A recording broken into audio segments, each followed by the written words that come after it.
series po natin, Eschatology. So last time po napag-aralan natin yung rapture. So today, the events after the rapture of the church. Napakaraming events po na mangyayari pagkatapos ng rapture, pero tatalakayin po natin ito ng more detailed sa mga susunod po na mga pagkakataon, pero ngayon po ay overview po tayo. So, ang sabi po sa Revelation chapter 1 verse 3, meron pong blessing. Sabi niya dito, babasahin ko po, "Blessed is he who reads and those who hear the words of the prophecy and heed the things which are written in it, for the time is near."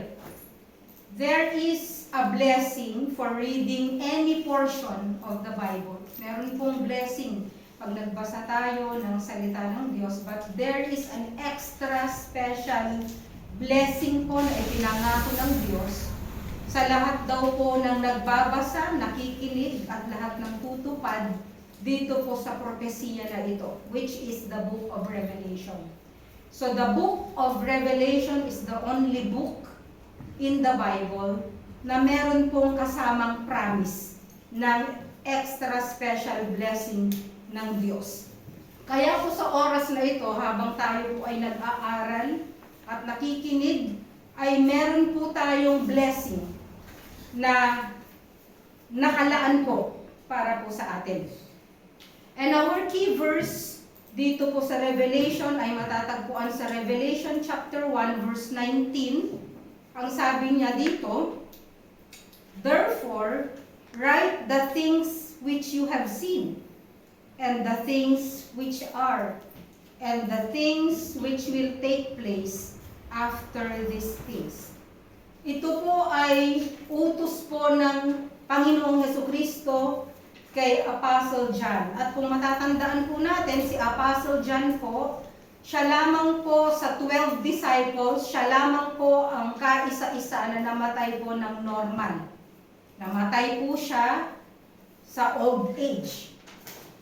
Lahat po ng mga disciples ay namatay, pinatay, napahirapan, subalit siya lamang po, no? Of course, aside, hindi ko po tinutukoy dito si Judas, no? Kundi yung pumalit sa kanya. Doon po sa mga 12 disciples na ito, makikita po natin na lahat po ay pinatay, napahirapan. Si Apostle John po, John the Beloved, actually siya po ay inilubog sa kumukulong mantika. Pero miraculously nag-survive po siya. Pero kung titignan po natin, ano kaya ang kanyang itsura? Nung siya po ay inilubog sa kumukulong mantika, paglabas niya, ano po kaya yung itsura niya? So hindi po natin yun na-i-imagine, di po ba? At siya po ay dinala sa Isle of Patmos. Siya po ay ikinulong, at dito po sa Isle of Patmos na ito, dito po nagpakita sa vision, at dito po niya naisulat ang Book of Revelation. At ang pinaka-outline po ng Book of Revelation ay matatagpuan nga sa Revelation chapter 1 verse 19. 3 points lang. Yung nangyari, sabi niya dito, write the things which you have seen. Yung nakita niya, ano po ang nakita niya? Nakita niya po ang Panginoong Hesukristo sa pamamagitan ng vision. Pangalawa, the things which are. Ano yung which are? Yung panahon niya po, the church age. At ang church age na yon ay hanggang ngayon. Hanggang hindi pa po dumarating ang rapture. Kaya nga po, kung papansinin natin sa Book of Revelation, chapter 2 and chapter 3, ito po yung messages ng Lord sa 7 churches. At ang 7 churches na ito ay tunay po sila. Hindi sila basta inilagay na lang, kundi alam po natin na ito po ay nag-exist. At hanggang ngayon, nag-e-exist pa po yung mga 7 churches na ito. Kung napansin po ninyo, nandun po siya sa bandang Turkey, sa Asia Minor. At ang katangian po ng mga 7 churches na ito ay hanggang ngayon ay katangian pa din ng mga churches sa ngayon. At ang pangalawa, ang sabi niya, and the things which will take place after these things. Ibig sabihin, pagkatapos ng church age, pagkatapos ng church, pagkatapos mong makita ito, isulat mo kung ano ang mangyayari. Kagaya po ng nabanggit po natin nung nakaraan, uulitin ko po, na ang church po ay 19 times na binanggit dito po sa mga naunang chapter. Subalit pagdating po sa chapter 4, ay hindi na po natin makikita yung word na church. Bakit po? Kasi po tayo po ay na-rapture na. So, it is chronological in order at kinakailangan na bagamat parang ang hirap intindihin po ng Book of Revelation, alam ko po na dun sa order na ibinigay ng Panginoon dito sa Revelation 1:19, alam ko po na mauunawaan po natin sa tulong at gabay at enlightenment at insight na ibibigay po sa atin ng Banal na Espiritu. Alam niyo po, tinake ko po ang Book of Revelation, pinag-aralan in the past, pero inaamin ko po na hindi ganoon kadali kung wala po talaga ang paggabay ng Panginoong Hesukristo. At habang binabasa ko po ang Book of Revelation sa mga panahon na ito, unti-unti rin po na nagkakaroon ng linaw. Kumbaga po sa picture, na izo-zoom. Kung dati po parang nakikita ko pa sa malayo, ngayon po nakikita ko na mas maliwanag na po ang aking paningin pagpatungkol po dito sa aklat ng pahayag or revelation. So many Bible scholars divide the chronology of the events dito po sa Book of Revelation sa dalawa pong bahagi. Kasi kung titignan po natin, magtataka ka kung bakit andito ka ngayon sa heaven, tas biglang may tribulation, tas biglang andun ka na naman sa heaven, tapos meron na namang mga judgment, tas andun ka na naman sa heaven. So, na-divide po ang Book of Revelation sa dalawang bahagi. Ang una po, events in heaven, at ang pangalawa ay events on earth. Pero kung titignan po natin, sunod-sunod po ang mga pangyayari. At yung ibang pangyayari ay nag-overlap po doon sa nangyayari sa langit at yung nangyayari po dito sa lupa. Ibig sabihin, may nangyayari po sa langit, habang meron naman pong nangyayari dito sa lupa. So the first one is events in heaven. So alam po natin na yung next prophetic event ay mangyayari pa lang po. Yun po ay rapture ng church. At kagaya po ng napag-aralan po natin, iiwan po natin ang mundong ito. So bakit ko po inilagay yung rapture of the church doon sa events in heaven? Bakit hindi sa events on earth? Bakit po? Kasi nga po, sa isang blink of the eye, tayo po ay pupunta sa langit. So what's the use? Di ba? Na mag-i-stay ka doon sa lupa, no? So kagaya po ng nakalagay doon sa 1 Corinthians 15:52, in a blink or in a twinkling of an eye, imimit po natin ang Panginoong Hesukristo sa alapaap. And John chapter 14 verses 1 to 3, nangako po ang Panginoon na kung maihahanda na niya ang lugar para sa atin, sabi niya, babalik ako at kukunin ko kayo. Ibig sabihin, susunduin ko kayo. So it's rapture. And 1 Thessalonians chapter 4 verses 15 to 18, nandito po yung order kung paano po tayo susunduin ng Panginoon. So kagaya po ng nabanggit ko rin po sa nakaraan, ang rapture po ay ang magiging end ng church age. It will be the ending of the church age at ito po ay may tatlong bahagi din. Ang una, ang sabi po sa 1 Thessalonians chapter 4, sabi niya, the dead in Christ shall rise first. Ang nanay ko po ay nauna na po.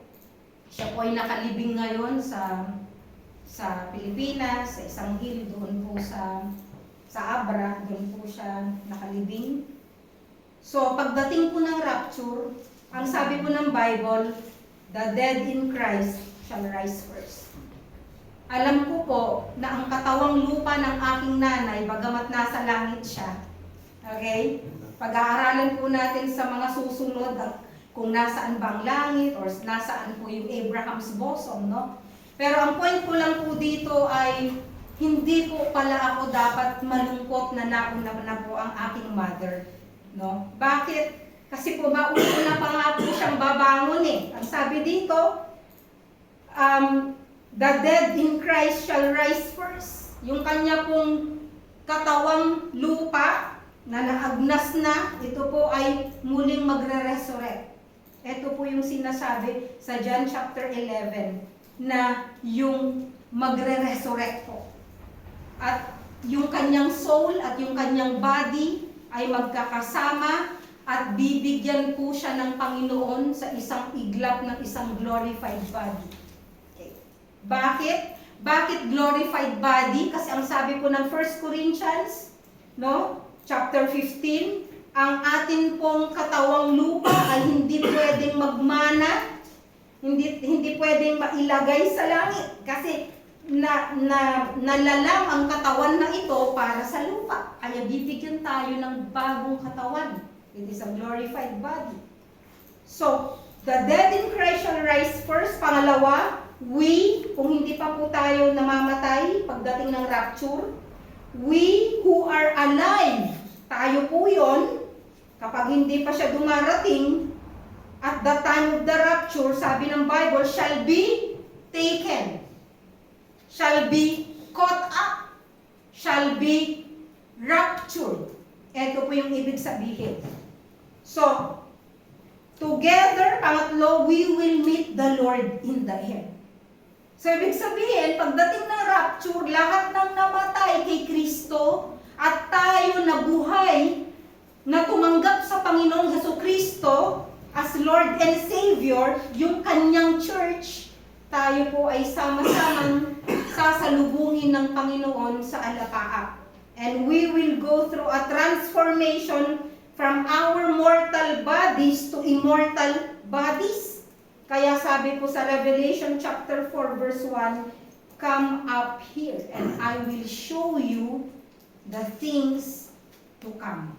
It is a picture of rapture. It is a picture na kapag tayo po ay na-rapture, tayo po ay makakasama ng Panginoong Jesucristo habang buhay. It's eternal, infinity, no? Pangalawa po, yung pong tinatawag na the judgment seat of Christ. Pagkatapos po tayong na-rapture, dediretso po tayo at mararanasan po natin yung tinatawag na the judgment seat of Christ. After the rapture, we will be taken to heaven. So, yun pong judgment seat of Christ, ito po ay magaganap pagkatapos ng rapture at syempre magaganap po ito sa langit. Kung gusto nyo pong basahin sa inyong mga bahay, 1 Corinthians chapter 3, verses 11 to 15, para po sa mga susunod na preaching, kasi gusto ko pong i-separate ito, yung judgment seat of Christ, na more detailed, no? Kagaya rin po ng mga ibang events pa dito, I will discuss on that separately na mas detalyado. 2 Corinthians chapter 5 verses 10 to 11 and Romans chapter 14 verse 10. So this is also called the Bema judgment. Bakit Bema? Yung Bema po ay isang Greek word na ang ibig sabihin ay judgment seat. Actually, it is a metaphor, no? It's a metaphor that refers to the place where the Lord will sit to evaluate the believers' lives. Kumbaga po, para pong platform na nakaangat yung ibig sabihin po ng Bema. Parang ito, nakaangat po ito, ibig sabihin, siya po ay nakataas at tinitignan niya tayo at hahatulan niya ang buhay po ng bawat mananampalataya.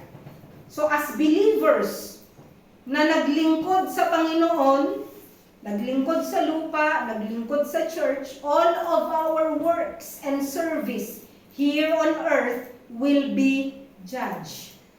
Clarification po. There is no way that you will be rejected and sent to hell or sent back to the earth, no? Dito po sa judgment seat of Christ. Wala pong lugar yon. Huwag niyo pong iisipin na i-judge para mapunta sa langit or sa impyerno. Hindi po ito yung final judgment. Ito po yung tinatawag na judgment seat of Christ, the Bema judgment, na ang kanya lamang pong i-judge ay yung mga gawain or yung mga ginawa ng lahat po ng mga believers. Paano tayo naglingkod sa kanya. So once you have been taken by the Lord or raptured, your eternal place in heaven is irrevocable. Okay. So magpasalamat tayo na makakasama po tayo dito sa judgment seat of Christ. Amen po. Yun nga lang po. Amen. 2 Corinthians chapter 5 verse 10. Ang sabi po dito, for we must all, lahat po tayo na mga believers, for we must all appear before the judgment seat of Christ. Bakit? Anong purpose? So that each one may be recompensed for his deeds in the body according to what he has done, whether good or bad. Okay. Punta po tayo dun sa translation ng bad. Kaya po nalilito yung iba, akala nila hahatulan sila para pupunta ng impyerno because of the word bad. Pero yung salitang bad po dito, marami po kasing words na bad sa Greek. Okay? Yun pong salitang bad rito, ang translation niya po sa Greek ay phaulos, P-H-A-U-L-O-S, na ang ibig sabihin ay worthless or of no value or of no account. Ito po ang translation ng phaulos. Doon po sa 2 Timothy chapter 3 verse 13, may verse na nagsasabi na ganito, but evil men will proceed from bad to worse. Alam niyo po yung translation ng bad doon, hindi po siya phaulos, kundi ang translation po niya ay kakos.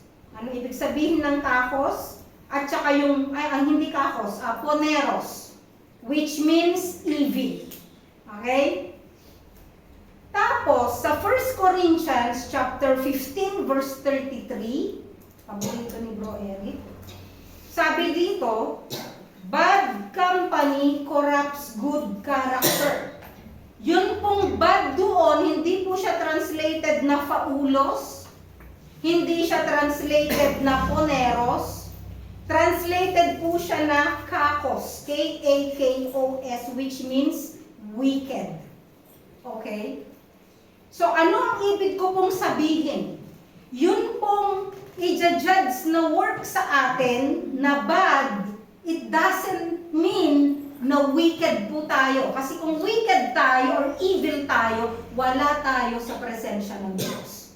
We were washed by the blood of the Lord Jesus Christ, kaya wala tayong judgment na pupunta sa impyerno, but our works and our service will be judged. Kung yun bang ginawa mo na paglilingkod ay may balor o walang balor. Yun po ang ibig sabihin ng good or bad. Malinaw po yun. Amen? Okay. So ang susunod po, ang pangatlo, kahapyaw lang po lahat. Ano? Ang susunod po ay sa langit po, bubuksan po or i-open po ng Panginoong Hesukristo sa langit ang mga seals. So there will be the opening of the seals, selyo, in heaven, but the consequences will be on earth. Kaya yung pagbukas niya po ng seals, Di natatandaan nyo, merong scroll. Yung scroll, meron siyang 7 seals. At yung 7 seals na yon bubuksan sa langit. Subalit, kapag binuksan niya isa-isa ang seal, mangyayari yun sa lupa. And that will be the tribulation period doon sa lupa. Okay? Pero wag po kayo mag-alala, magkakaroon nga tayo ng separate study on the tribulation and the great tribulation. Sinasabi ko lang po kung ano yung mga activities sa langit. So there are the 7 seals, makikita sa Revelation chapter 6, verse 1 hanggang sa chapter 8, verse 6. Kung may Bible po kayo, nandyan lang naman po yan sa Book of Revelation. And then meron din po yung tutunog yung 7 trumpets. Yung trumpet judgment na tinatawag, makikita sa Revelation chapter 8, 7, verse 7 hanggang sa chapter 11, verse 19. Again, ang consequence nito ay sa tribulation period. At magkakaroon din po ng, ito po yung pinakamatindi, the 7-bowl judgment. The 7 bowls. At ito po ay mararanasan sa lupa, Revelation chapter 15 to 16. Pero lahat yun ay ginawa sa langit, of course, dahil nandun po ang Panginoong Kristo. Pang-apat, punta na tayo sa pang-apat, there will be the marriage supper of the Lamb. Revelation chapter 19. Verses 7 to 10. Hindi po tayo magtatagal dyan, ano? The marriage supper of the Lamb. At ang sabi po dito, di ba? Blessed are those who were invited to the marriage supper of the Lamb. So this is a glorious celebration for those who are in Christ. The bride of Christ, finally, will be wed to Him, no? 2 Corinthians 11 and 2, Revelation chapter 19, verses 6 to 8. Ito po yun. Panglima po, right after the Great Tribulation period, syempre sa lupa yun, pero panglima po, no, sa langit, the second coming of the Lord Jesus Christ, or the glorious return of the Lord Jesus Christ with the saints. Kasama po tayo. So, ang tribulation po ay nakasandwich sa rapture at sa second coming of the Lord Jesus Christ. Sa rapture, He will come for the church. Sa second coming, He will come with the church. In preparation for the, number 6, the millennial kingdom or the millennium. Revelation chapter 20, verses 1 to 6.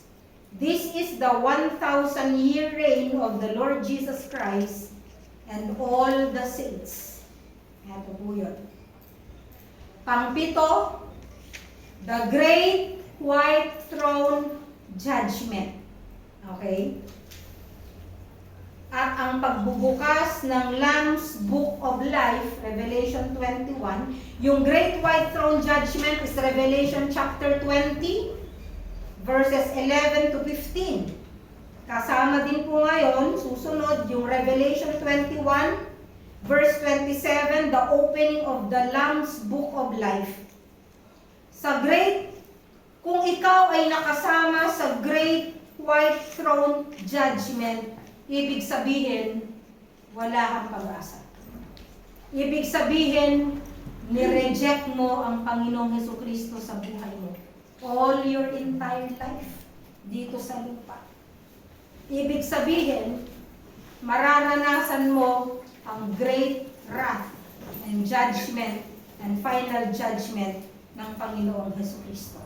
Ang good news, wala po tayo dito at hindi natin dito mararanasan. Ang sabi po sa Revelation chapter 20, gusto ko lang pong tingnan po natin. Sa bandang huli po yun.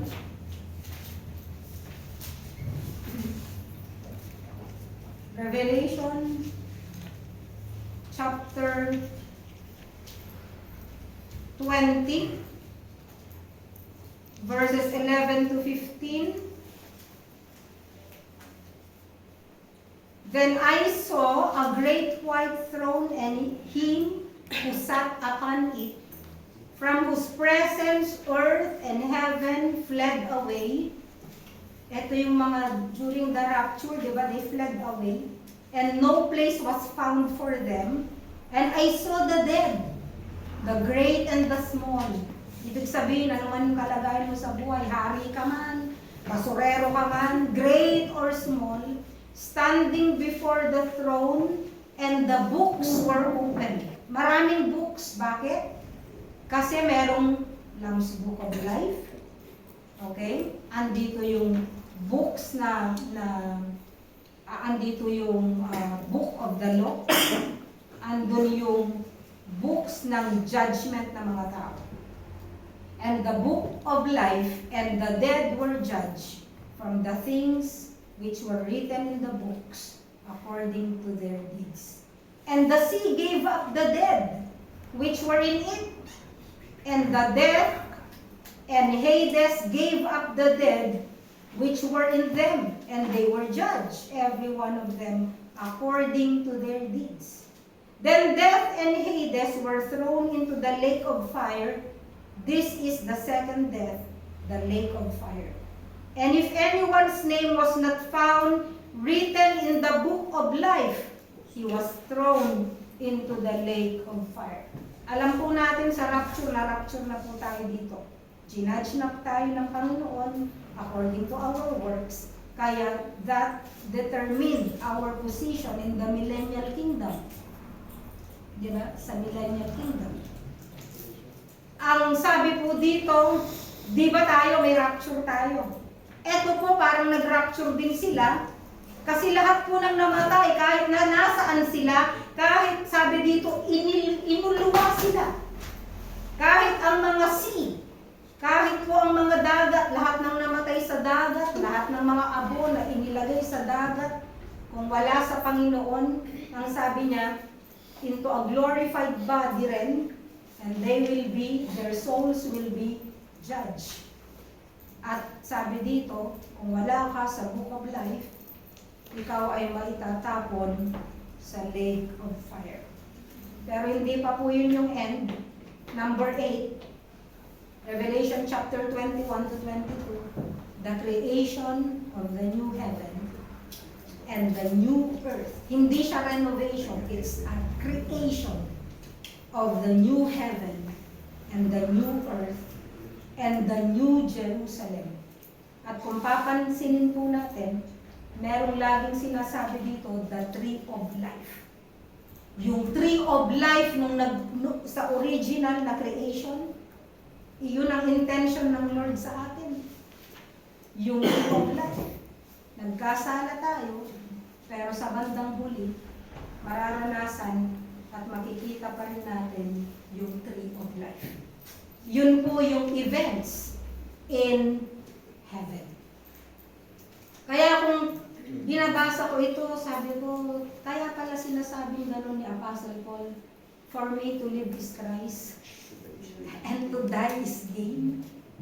At kaya pala sabing gano'n paulit-ulit sa Bible na yung nararanasan nyo yan, wala yan. Sa colloquial na pananalita, no? Sa kalyeng pananalita, yung nararanasan mong problemang yan, wala yan. Kumpara doon sa inihanda ng Diyos sa lahat ng nagmamahal sa Kanya. Yun po ang sabi. And then, the events on earth. Pahapyaw lang rin po. Events on, kanina po, events in heaven.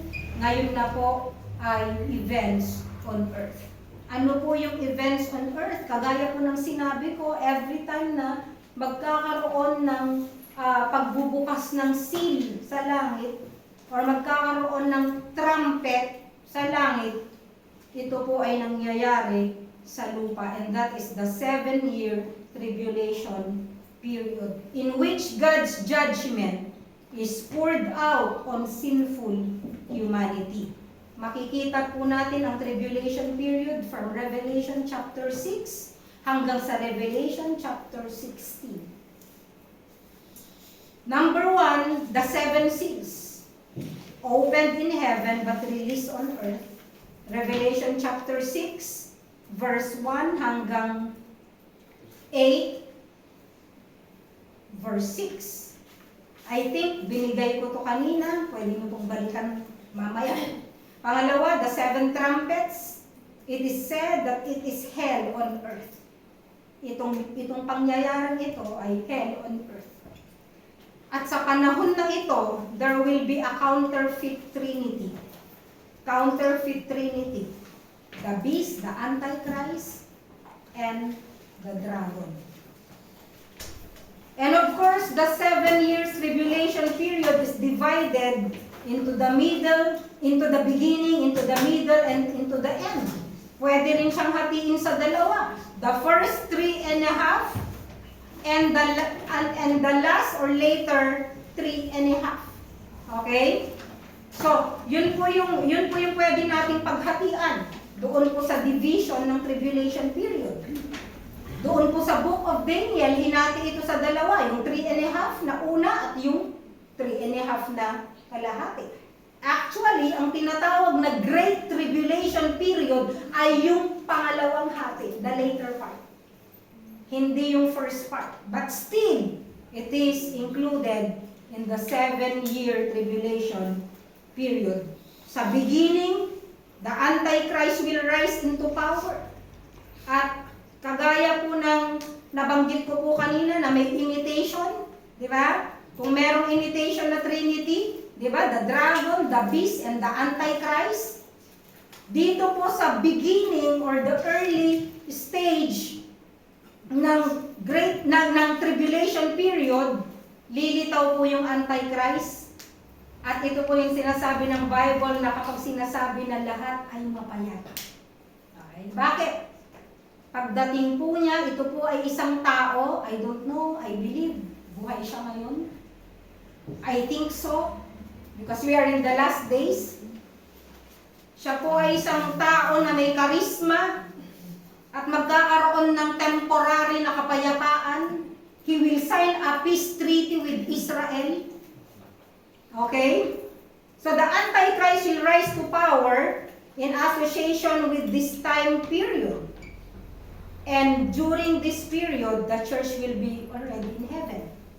Huwag na natin problemahan sino to kasi nasa langit po tayo. No? And then there will be the battle of Gog and Magog. Saan po? Gog is a person, Magog is a place, Magog is in Russia. A great army, sabi po ng Bible sa Ezekiel, at dun sa Book of Daniel, a great army from the north. Bahala na kayo kung saan ang north. But every time tinitignan po dito, palaging ang sentro ay Israel. Kumbaga sa lugar mo, pag sinabing north, south, east, and west, palaging ang sentro Israel. Ang sabi po ng Bible, a great army from the north, at meron siyang mga alliance with several other countries from the Middle East and Africa, will attack Israel. Pero ang sabi sa Ezekiel 38 to 39, they will be defeated by God's supernatural power and intervention. Pero tribulation period talaga magulo. At nakasulat pa nga doon, the river Euphrates will be dried up. Nakasulat po yun sa Bible na magdadry po yung lahat. No? So makikita po natin ang lahat ng ito, but tatalakayin po natin ng isa-isa, more detailed sa mga susunod. No? Ay, hindi po natin kakayanin po lahat ngayon. Pero sinasabi ko lang po yun na magkakaroon pa ng Battle of Gog and Magog. Tapos po doon sa middle, magkakaroon ng tinatawag na the abomination of desolation. Nangyari na po ito. Ito po yung sinasabi sa Book of Daniel at yung sinasabi ng Panginoong Jesucristo dun sa Matthew chapter 24, yung abomination of desolation. Nangyari na po ito noong 70 AD noon pong yung Second Temple po ay ano ba yun? Nilapastangan ng Roman Empire through the leadership of Titus, ng isang emperor named Titus, and it is called the Abomination of the Desolation. At mangyayari po ito. The Antichrist, naalala nyo po sa bungad, ang sabi po sa Book of Daniel chapter 9, magsasign ng peace treaty yung Antichrist, pero in the midway point of the 7-year tribulation period, the Antichrist will break his covenant with Israel and will show his true colors. The Jews will be scattered, and many of them will turn to the Lord, realizing that Jesus is their Savior. Why? Because there will be a great persecution that will break out against those who believe in Jesus Christ at sa lahat po ng hindi tatanggap doon po sa mark of the beast. There will be a great harvest of souls. Revelation chapter 7 verses 1 to 70. There will be the 144,000 Jewish evangelists. Sila po yung kakalat na mag-i-evangelize sa mga remnant ng Israel, sa mga Jews. And there will emerge the two witnesses in Revelation chapter 11. At tatalakayin po natin separately sino tong two witnesses na to. And then letter C, the last half or the ending of the tribulation period. Ito po yun. Number 1, Antichrist establishes self-worship. Sasabihin niya, ako ang sambahin nyo, magbibigay siya, magpapalagay siya ng mga statue niya kung saan. Okay, Revelation chapter 13 verses 1 to 10.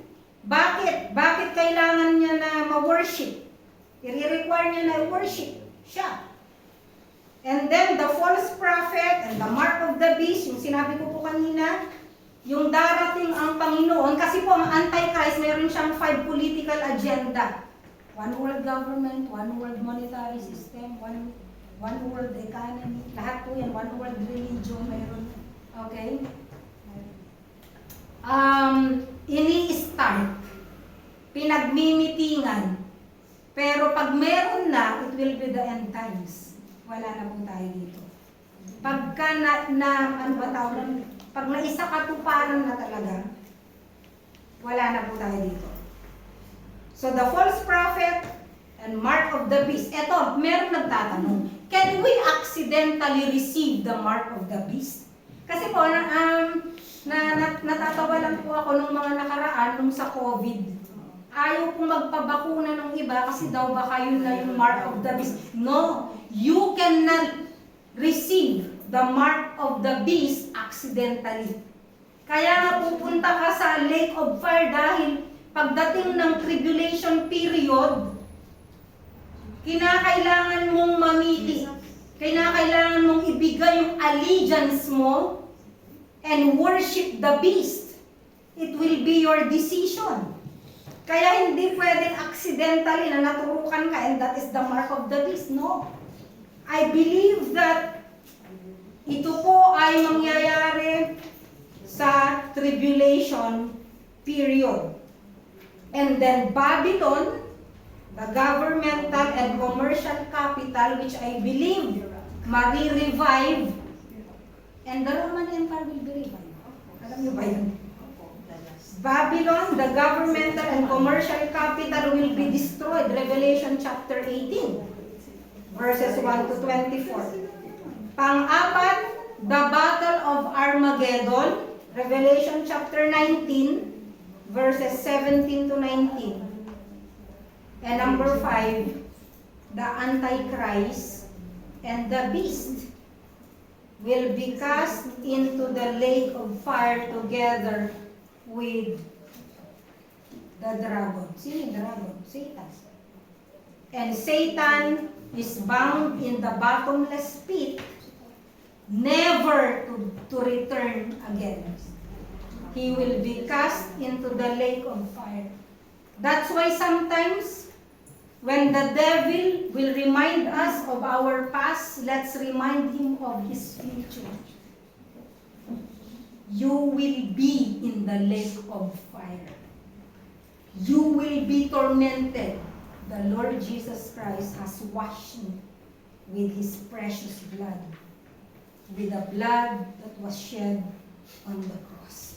Ang sabi po sa 2 Peter chapter 3 verse 13 for my conclusion, but according to his promise, we are looking for new heavens and a new earth in which righteousness dwells. Matthew 24 verse 35, heaven and earth shall pass away, but my words shall not pass away. Whether you believe or not, everything will come to pass. At meron akong gustong itanong sa iyo sa oras na ito. Are you ready? Ikaw ba ay nakahanda? We are studying this not for intellectual reasons. We are studying this in order for us to be prepared for His coming. Prepared kung hindi ka paligtas, kung wala kang talagang relasyon sa Diyos. And if you have not accepted Him as Lord and Savior, kinakailangan na tanggapin mo ang Panginoong Jesucristo sa iyong buhay as Lord and Savior. And later sa atin pong hymn of commitment, habang tayo umaawit, kung wala ka pang relasyon sa Panginoong Jesucristo at maaring akala mo meron ka pero wala, at maaring mangungusap sa iyong banal na espiritu, I will ask you to come forward and make a decision na tanggapin siya as Lord and Savior. Tandaan po natin, ang sabi po dun sa Revelation chapter 22, wala pong madumi na makakarating po dun sa new heavens and new earth. Walang marumi.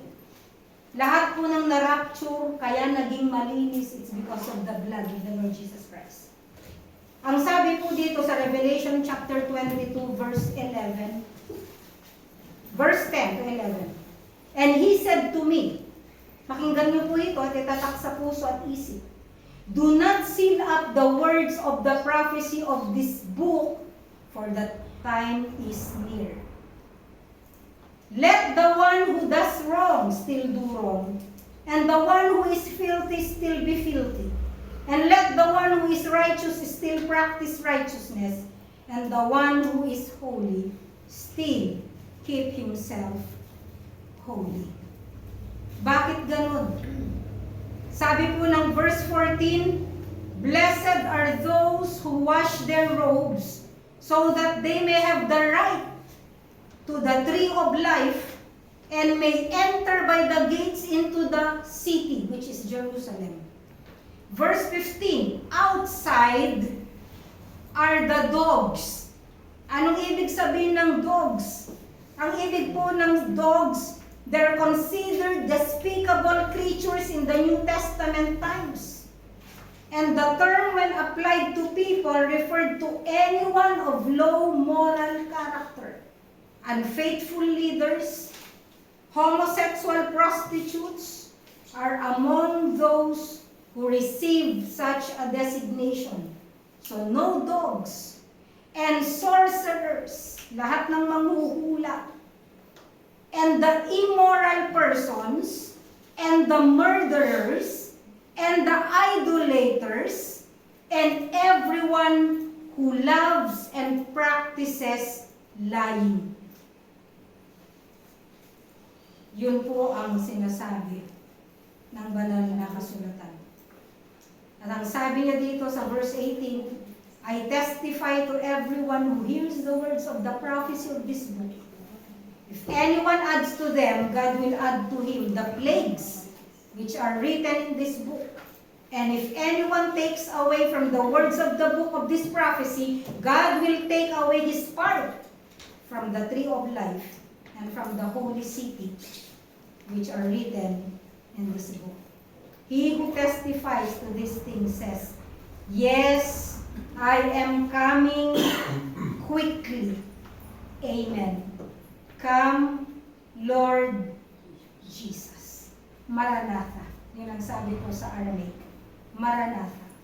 Come, Lord Jesus. Habang tayo po ay umaawit mamaya, I would like to give 3 invitations. Unang invitation is the invitation for salvation. If you are not sure, kung meron kang kahit na kaunting duda na maiiwan ka and you face the wrath of God. Pangalawa, invitation to renew your commitment to the Lord Jesus Christ and to help you in these times. At ang pangatlong invitation, if you need anything for prayer, any special prayer that you need, you can come in front and I will pray for you. Tayo po ay manalangin. Ama namin na makapangyarihan sa lahat, marami pong salamat sa karunungan na binigay niyo po sa amin. Sa limited po na karunungan na meron po kami sa oras dito, I believe ng amin pong Espiritu, Lord, ay bukas sa inyo at narinig namin ang inyong mensahe sa bawat isa sa amin. Marami pong salamat sa oras na ito. Hayaan niyo po na inyo pong salita ay manatili sa aming mga puso. Kung meron man po na hindi pa po handa, hindi pa po nalilinisan ng inyong banal na dugo, hayaan niyo po na kayo po magbigay ng boldness and courage upang tumayo at tanggapin kayo as Lord and Savior. At kung meron po sa aming kalagitnaan din na nais po na mag-renew ng kanyang commitment sa inyo, kayo rin po ang magbigay ng courage and boldness, knowing na kayo po ang nagbibigay ng iyong pagpapatawad at pagpapala.